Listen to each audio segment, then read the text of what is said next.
Hello everyone. हमारे last video में हमने सेक्शन 13 तक कंप्लीट कर लिया था, जिसके अंदर हमने मेल हिंदू की जितनी भी प्रॉपर्टी को कैसे डिवीजन होगा वो सारी चीजें पढ़ी थी। आज की वीडियो में हम सेक्शन 14 से देखते हैं कि जो फीमेल हिंदू है उसकी प्रॉपर्टी का सक्सेशन कैसे होगा।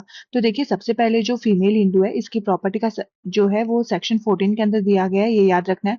देखिए, कोई भी प्रॉपर्टी अगर फीमेल हिंदू की होती है तो वो उसकी एब्सोल्यूट ओनर होती है, मतलब उसकी फुल ओनर होती है, लिमिटेड ओनर नहीं होती, फुल ओनर होती है। ये चीज ध्यान रखनी है। अब उसके बारे में देखिए, ये किस पे अप्लाई नहीं होगा। अगर कोई गिफ्ट है, विल है, अदर इंस्ट्रूमेंट है, डिग्री है, ऑर्डर ऑफ सिविल कोर्ट है, अवार्ड है, इनके थ्रू अगर कोई प्रॉपर्टी आती है तो वो फिर इस पे जो है अप्लाई नहीं होगी।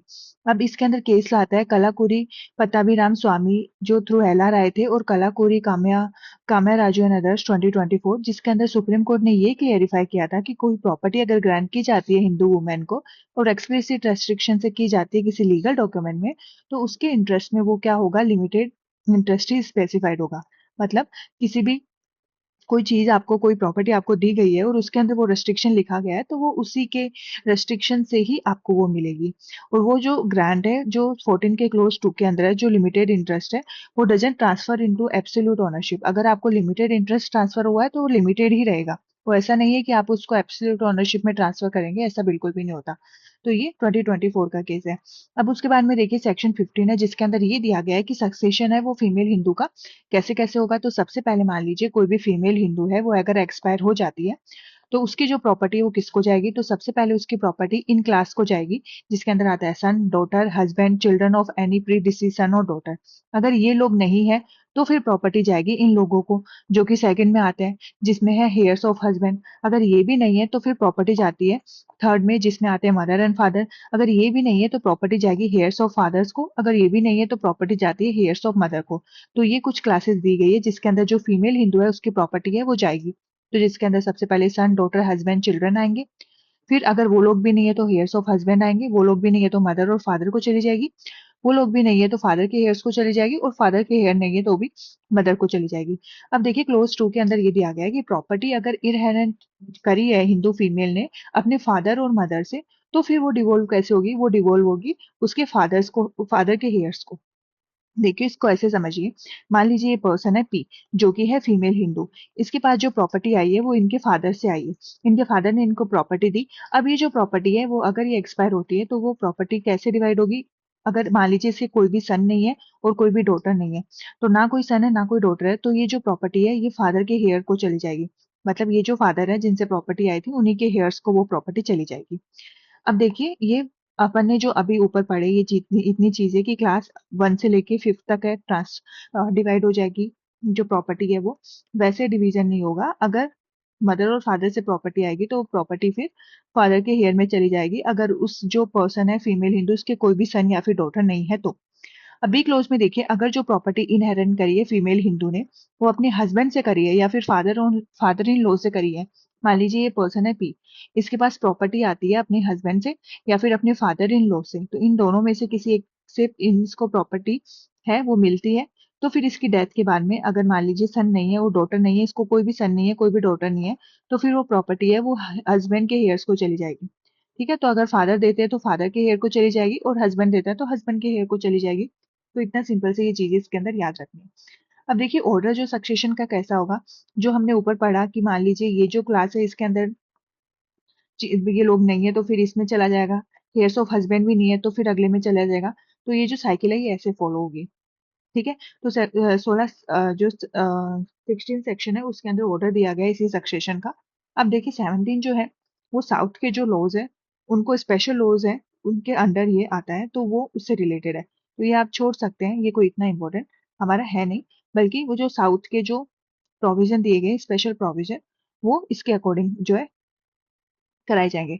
अब सेक्शन 18 देखिए, सेक्शन 18 में नेचर दिया गया है। देखिए, फुल ब्लड है वो उसको प्रेफरेंस दी गई है, दी जाएगी हाफ ब्लड से। मान लीजिए अगर कोई हाफ ब्लड है या फिर एक फुल ब्लड है, तो इन दोनों में से अगर आप प्रॉपर्टी डिवाइड कर रहे हो तो जो फुल ब्लड है उसको प्रॉपर्टी दी जाएगी, फुल ब्लड को पहले प्रेफरेंस है वो दी जाती है। अब सेक्शन 19 है वो ये बोलता है कि मोड ऑफ सक्सेशन कैसा होगा अगर दो या दो से ज्यादा हेयर्स है तो देखिए, जहां पर भी दो या दो से ज्यादा हेयर है, साथ में अगर उनको प्रॉपर्टी देनी है, तो फिर जो प्रॉपर्टी होगी वो पर कैपिटा होगी ना कि पर स्ट्रिप्स। और जो प्रॉपर्टी होगी वो एज टेनेंट इन कॉमन होगी ना कि जॉइंट टेनेंट। अब देखिए पर कैपिटा और नॉट पर स्ट्रिप्स, इनका मतलब क्या होता है? देखिए मान लीजिए ये एक पर्सन है, इस पर्सन के एक है सन और दो है डॉटर, एक डॉटर 1 है और एक डॉटर 2 है। अब मान लीजिए जो सन है वो एक्सपायर हो जाता है और इसके है एक सन और एक डॉटर। अब मान लीजिए पी है वो एक्सपायर होता है, तो इसकी प्रॉपर्टी वो कैसे जाएगी? तो इसकी प्रॉपर्टी 1/3 चल जाएगी, 1/3 इसको, 1/3 इसको, 1/3 इसको। डॉटर 1 को 1/3, 1/3 और 1/3। अब ये जो सन है ये तो एक्सपायर हो गया, ये है नहीं। तो अब वो जो 1/3 है वो क्या हो जाएगी, इसमें और इसमें, इसके सन में और इसके डॉटर में इक्वली डिवाइड हो जाएगी, आधी आधी। तो इस चीज को हम पर स्ट्रिप्स बोलते हैं। मतलब ये आगे के आगे, आगे के आगे चलती जाएगी, फिर ऐसा है उसके आगे के आगे डिवीजन होता जाएगा। तो पर स्ट्रिप से चलती रहती है। तो अगर कोई भी चीज अगर कहाँ कहीं पर भी मेंशन नहीं है, तो पर स्ट्रिप डिवीजन है वो अपने आप होता है। पर यहाँ पर आपको पर कैपिटा डिवीजन करना है। पर कैपिटा मतलब ये मान लीजिए पर्सन है, इसके एक सन है और दो डॉटर है। ठीक है, डॉटर 1 और डॉटर 2। अब मान लीजिए सन है वो एक्सपायर हो जाता है। अब पर्सन है वो एक्सपायर होता है, तो अपनी जो है ये है नहीं, मतलब सन है ये मर जाता है। अब ये जो पर्सन है ये मरने के बाद अपनी प्रॉपर्टी देता है। तो अब ये जो प्रॉपर्टी है वो डिवाइड कैसे करेगा? वो हाफ इसको दे देगा, हाफ इसको दे देगा। क्यों? डॉटर 1 को हाफ देगा, डॉटर 2 को हाफ दे देगा। सन है उसको नहीं मिलेगी क्योंकि सन है वो एक्सपायर हो गया, वो है नहीं। तो ऐसे ही जो प्रॉपर्टी डिवाइड होगी उसको हम पर कैपिटा जो प्रॉपर्टी है वो मिलेंगे। मतलब जितने लोग बचे उनको आप आधी आधी करके प्रॉपर्टी दे दो। As a tenant in common का मतलब होता है कि एक फिक्स शेयर है वो आपको मिलेगा। कोई भी आपको प्रॉपर्टी मिलती है उसका एक फिक्स शेयर है, मान लीजिए 0.5% है वो आपको प्रॉपर्टी का मिलेगा, तो वो फिक्स शेयर होगा। तो टेनेंट इन कॉमन के अकॉर्डिंग ही, मतलब एक फिक्स शेयर के अकॉर्डिंग ही आपका जो सक्सेशन है वो होगा। Not joint tenant. Joint tenant का मतलब होता है जो प्रॉपर्टी एक साथ होती है उसको जॉइंट टेनेंट बोलते हैं। तो आपको जो फिक्स शेयर है वो ही मिलेगा। ऐसा नहीं कि आपको जॉइंटली मिल गया कि ये बहुत सारी प्रॉपर्टी है या आप रख लो आपको जैसे रखनी है, ऐसा नहीं होगा। आपको फिक्स शेयर मतलब हाफ अगर आपका है तो आपको हाफ शेयर मिल जाएगा, 1/3 आपका है तो 1/3 मिल जाएगा। तो फिक्स शेयर है वो इसमें आपको मिल जाएगा सक्सेशन में। अब देखिए अगला सेक्शन, सेक्शन 20, जिसके अंदर राइट इन वोम को दिया गया है। अगर पेट में कोई बच्चा है तो उसके क्या राइट होंगे? तो उसके वो सारे ही राइट होंगे जैसे कि वो जिंदा होगा। अगर वो पेट में है और उस टाइम प्रॉपर्टी इनहेरेंट होती है, तो अगर वो उस टाइम वोम में है तो उसको उसी तरीके से चीजें और प्रॉपर्टी दे दी जाएगी जैसे कि वो जिंदा है। तो have the right of the internet property, जो बोर्न हो गया डेथ, डेट ऑफ डेथ से। अगर कोई पर्सन है वो वोम में है at the time of the death of interested, जब डेथ हो रही थी उसकी, वो प्रॉपर्टी डिवाइड करता है उस टाइम अगर कोई बच्चा वोम में है और who is subsequently born alive, और वो जो पैदा होने वाला है, तो उसके टाइम जो होगी वो उसके पास वो सारी राइट है प्रॉपर्टी इनहेरेंट करने का जैसे कि वो जिंदा है। Inherent deem to be vest from the date of the disease. अब वो जो जो इंटरस्टेट है वो मरता है उसकी डेट से वो काउंट हो जाएगी। मतलब अगर पेट में भी बच्चा है तो भी वो बच्चा काउंट होगा। कहने का मतलब ये है, वो ऐसा नहीं कि आप उसका पैदा होने के बाद वापस प्रॉपर्टी है वो डिवाइड करोगे, ये सब नहीं है। आप उस, अगर वो वॉर्म में है, अगर वो पेट में है, तो फिर उसकी प्रॉपर्टी भी वैसे ही डिवाइड होगी जैसे कि वो जिंदा है। अब उसके बाद में देखिए सेक्शन 21। सेक्शन 21 में प्रिजम्पशन दी गई है। प्रिजम्पशन ली गई है साइमल्टेनियस डेथ की। साइमल्टेनियस डेथ का मतलब होता है, मान लीजिए दो पर्सन है, वो अगर साथ में मरते हैं, तो इस जो सेक्शन है इसमें प्रिजम्पशन की जाएगी तो कि दोनों में से जो बड़ा है वो पहले मरा था और छोटा है वो बाद में मरा था। मान लीजिए कोई भी केस होता है, इन दोनों को डिजीज होती है या फिर मान लो दोनों का एक्सीडेंट हो जाता है, तो हम सोचते हैं कौन सा पहले खत्म हुआ होगा। तो इस जो सेक्शन है उसमें प्रिजम्पशन की जाती है, जो बड़ा है वो पहले मरा होगा और जो छोटा है वो बाद में मरा होगा।